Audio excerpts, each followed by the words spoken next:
From back roads and mining trails to forest clearings and midnight lake shores, these true encounters from across West Virginia may leave you questioning what really walks in the Appalachian dark. Witnesses describe towering figures, haunting vocalizations, and the feeling of being watched. Whether you're a believer or a skeptic, these are stories you won't soon forget.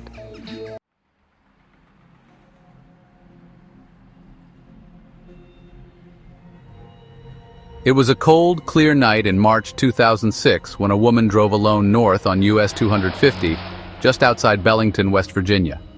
She had just passed a small cluster of houses and was easing around a long curve beside a steep canyon, the Tigert Valley River glimmering unseen below.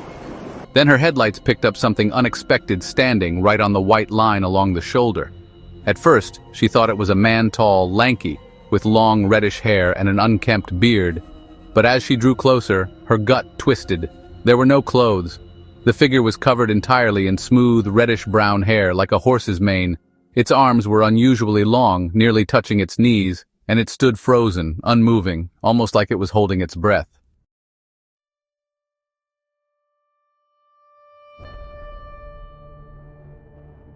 She couldn't see its eyes. It may have closed them against the sudden glare. The creature didn't flinch as she passed within feet. Her right side mirror nearly brushed its fur. She drove on, too afraid to stop, heart pounding in her chest.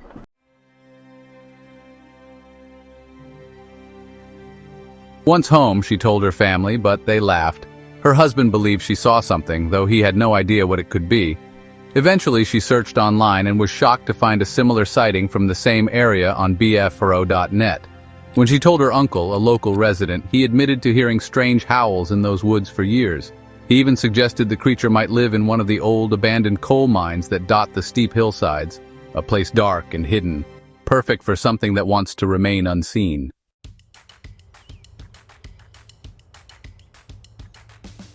In the summer of 2005, a self-employed carpenter was camping alone near the Tigert Valley River, nestled in a low-lying meadow surrounded by thick woods. He loved the outdoors and was used to its sounds, but what he began to hear at night was unlike anything he'd experienced. After midnight, long, low moaning sounds would drift through the air, always in the same pattern. Moan, 1, 2, 3, 4, moanin, 1, 2, 3, 4. They sounded close, closer than was comfortable.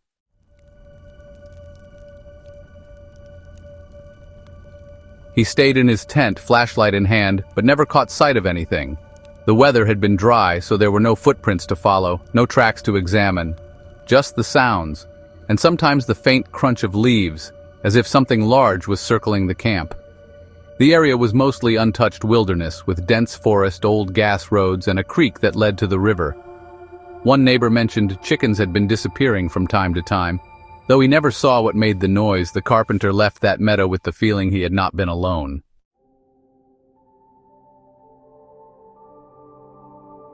It was the early 1970s, and the road near Knighttown, West Virginia was as quiet as ever on a spring night.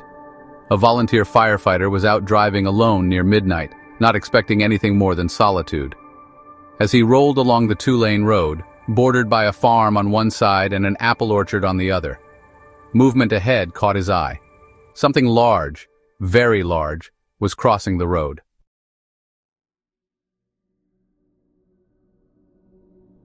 From the distance it looked like a massive shadow, but as it reached the center line and paused, he saw it clearly. The creature stood about 8 to 9 feet tall, covered in long dark reddish hair, with a heavy build and arms that swung low. Its stride was impossibly long, just 2.5 steps to cross the entire road. And then it turned its head. Their eyes met for just a moment, and the witness froze. This was no bear, no person. It was something else entirely.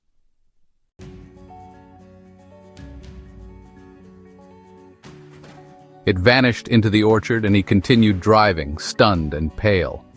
He never told anyone, not even his fellow firemen. He knew what people would say, but he also knew what he saw, and he didn't drive that road again for a long, long time.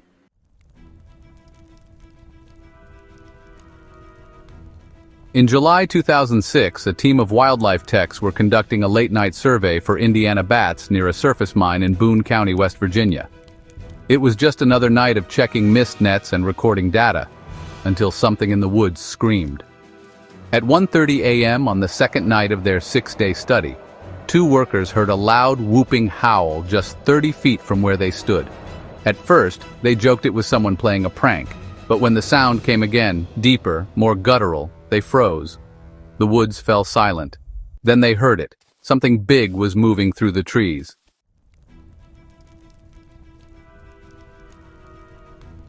The following night, 2 others reported hearing similar noises and found an area where brush had been trampled by something large.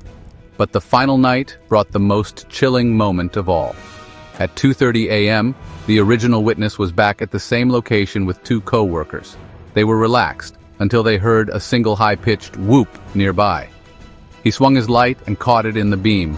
A massive, upright creature, easily 7 feet tall, covered in coarse black hair with a brown, bare face, crossed the road in 2 strides. It turned its head toward them, then disappeared into the trees.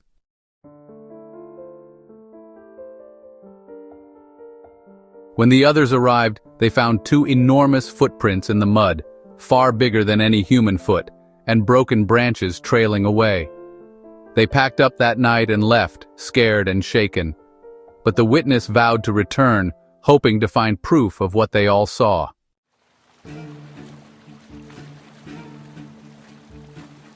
In the summer of 1989 or 1990, 2 young men were trail riding on dirt bikes in a reclaimed strip mine near Wellsburg, West Virginia. The area, once called Center Hill, had become their playground, a mix of high ridges, deep pits, and forgotten paths. They were riding through an area they called the Sulphur Pit when both vehicles got stuck. It took hours of dirty, back-breaking work to get them out.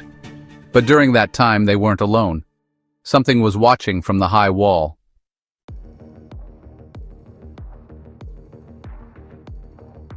A tall figure, dark and broad-shouldered, walked along the tree line above them before crouching near a tree. They shouted for help, thinking maybe it was a friend. But the figure didn't move. It didn't respond. It just watched. For over an hour. Finally it stood, turned, and walked off the way it came. Upright, powerful, and silent.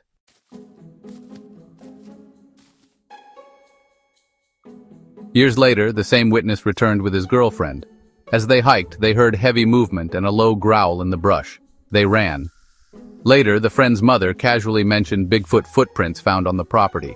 The witness never forgot what he saw, and only recently began to tell his story.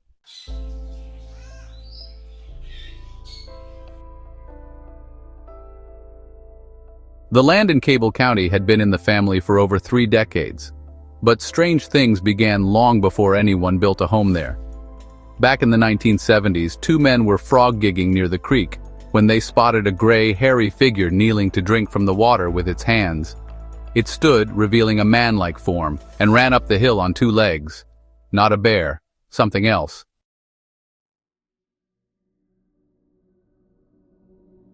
Years later, the witness's family moved on to the land in a mobile home. Strange sounds echoed from the woods every summer, growls, thuds, and eerie screams. In 2001, the children found huge footprints near the creek. Days later, their dog chased something into the trees and returned hours later covered in a slimy, foul-smelling substance. The next day, as the kids explored the hill, massive rocks began crashing down toward them, deliberately thrown, it seemed.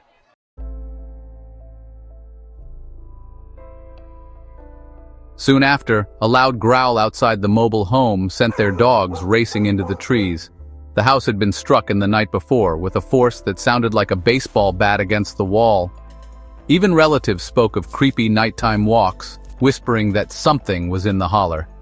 It was a feeling that never really left, like something was always out there, just beyond the tree line.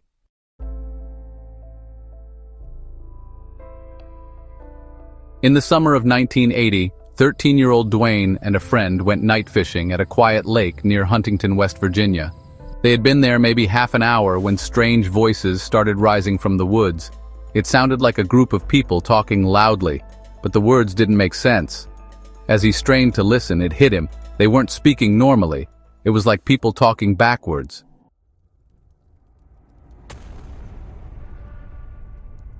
Then, without warning, a scream exploded from the darkness. It wasn't human. It wasn't any animal Dwayne had ever heard. The scream froze him where he stood. His legs felt like jelly. They ran, fast. Neither of them spoke until they reached safety.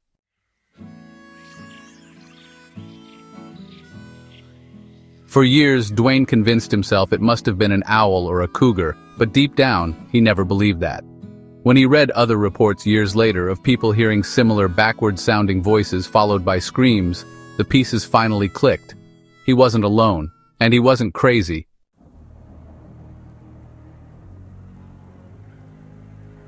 It was a crisp November night in 1960, deep in the heart of Cabell County, West Virginia. Ron B. was just 14 years old, coon hunting with his grandfather and a family friend named Bill. Their route took them off Klutz Hill Road, about 3 miles in from Route 2 near Lesage. With a kerosene lantern and a pair of small flashlights, they descended from the ridge and followed a creek into the next hollow. The dogs, 4 seasoned plothounds and a young pup, were normally fearless. But that night they wouldn't lead. Growling, hair raised, and huddled close to the flickering lantern light, they refused to go ahead. Grandpa tried coaxing them with words and scolds, but they held back.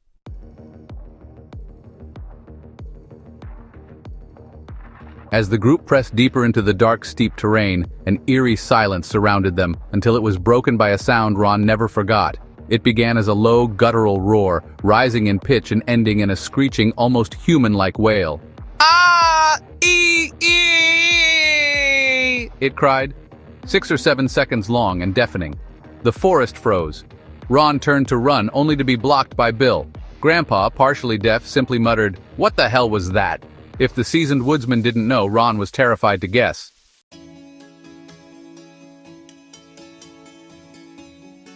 The dogs cowered at their feet, except the pup, who bolted toward the sound. Grandpa, ever the stoic, adjusted their path slightly, choosing a steeper trail that would loop them around whatever made that noise. They climbed, pausing to listen. Dry leaves crackled beneath the pup's feet. Near the crest, they heard another sound, a deep, vibrating growl that rumbled through their chests. Then silence. The pup came back, tail wagging as if nothing had happened. From behind, another scream, shorter, higher-pitched, cut through the forest air, but the dogs seemed to relax, as though the warning had passed.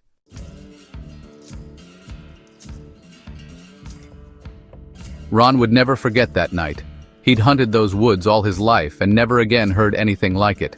The bellow, the growl, the raw fear. He never saw the creature, but he heard it.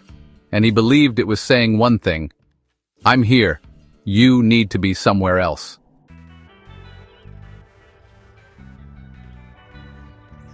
It was the day before Thanksgiving in 2007, a chilly November afternoon in Fayette County, West Virginia.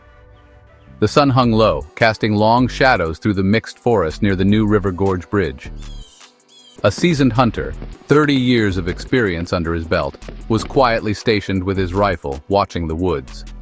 With about 2 hours of daylight left, movement caught his eye roughly 60 yards downhill, closer to the gorge. He raised his rifle, steadied the scope at 9 power, and focused in. What he saw next would shake him to his core. A large hand, palm flat against a poplar tree, appeared first. Then came the head. From behind the tree, a face peeked out.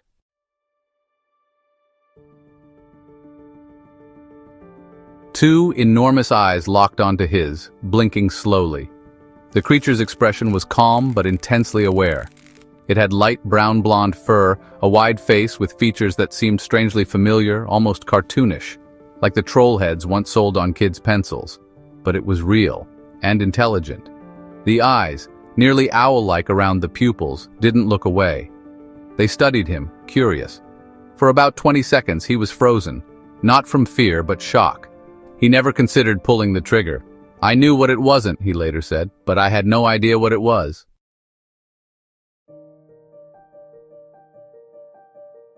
Then the creature stepped back behind the tree and was gone. No sound, no crackle of leaves. And in that forest, even a squirrel's scamper could be heard from hundreds of feet. But this thing moved like a shadow, or vanished.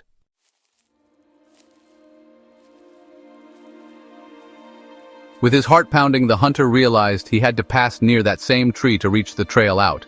Even with a loaded deer rifle in hand, he was terrified. He called his uncle the moment he reached his jeep. "He believed me," he said. "I swear on my life, I take a polygraph. I saw it, and now I know they're out there."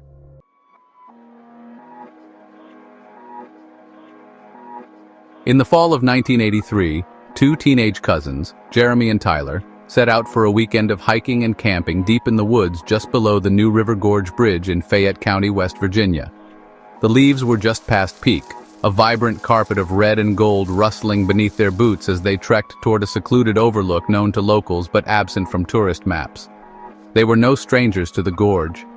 Their families had grown up around Fayetteville, and the two boys often spent their weekends exploring forgotten trails, climbing boulders, and camping in the shadow of the towering steel bridge. But something about that weekend felt off from the start.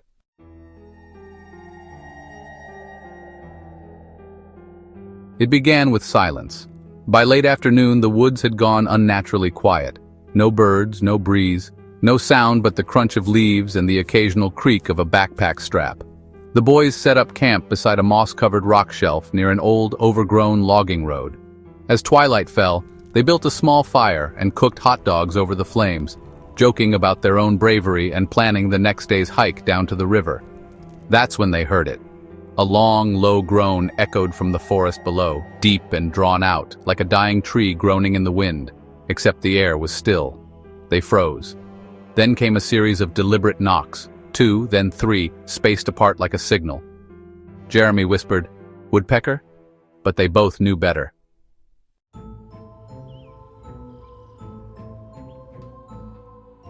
They barely slept that night. At one point, Tyler swore he heard breathing, close, just beyond the edge of the firelight. Heavy, wheezing breaths, slow and wet-sounding, like whatever it was had a chest the size of a barrel. But when they lit their flashlights, there was nothing. Only trees. The next morning, they found massive footprints just outside their camp, each at least 16 inches long, with toes clearly defined in the damp earth.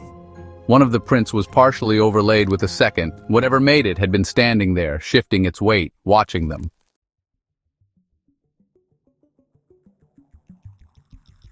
They wanted to leave, but curiosity got the better of them. They followed the trail of prints down slope, deeper into the gorge. The forest grew darker even in daylight. The footprints stopped suddenly near a boulder field, where thick mist hung between the trees. That's when they saw it. A figure, tall, hulking, covered in coarse, dark brown hair, stood at the far end of the clearing. It wasn't moving, just staring. Jeremy raised his binoculars. The creature's eyes were sunken and dark, its brow furrowed, its face leathery and surprisingly human. Then it opened its mouth, revealing dark gums and long yellow teeth, and let out a sound like a scream choked by a growl vibrating through their bones.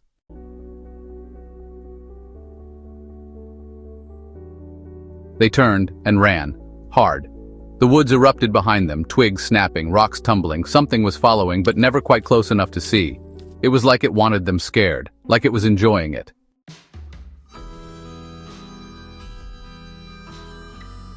When they finally reached their campsite, it had been disturbed. Packs rummaged through, fire pits stomped out, and one of their sleeping bags missing entirely. They never found it, and they never went back. Jeremy, now in his 50s, still lives near Fayetteville. He tells the story only when pressed, and only with one warning. Stay out of the gorge at night. It's not just bears down there.